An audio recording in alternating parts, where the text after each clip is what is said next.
ਲਓ ਜੀ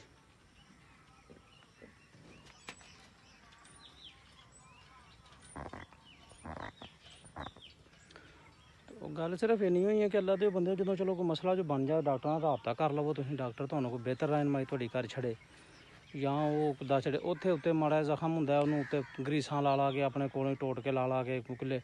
ਟੂਬਾਂ ਬਣਾ ਕੇ ਜੋ ਫਿਰ ਬੰਦੇ ਆਉਂਦੇ ਨੇ ਦੇਸੀ ਉਹ ਲਾਈ ਜਾਂਦੇ ਜਦੋਂ ਬੇੜਾ ਰੁੜ ਜਾਂਦਾ ਉਦੋਂ ਫਿਰ ਆ ਕੇ ਡਾਕਟਰਾਂ ਦੇ ਮੱਥੇ ਵੱਜ ਦੇਣਗੇ ਆਇਓ ਜੀ ਹੁਣ ਅਸੀਂ ਫਸ ਗਏ ਹਾਂ,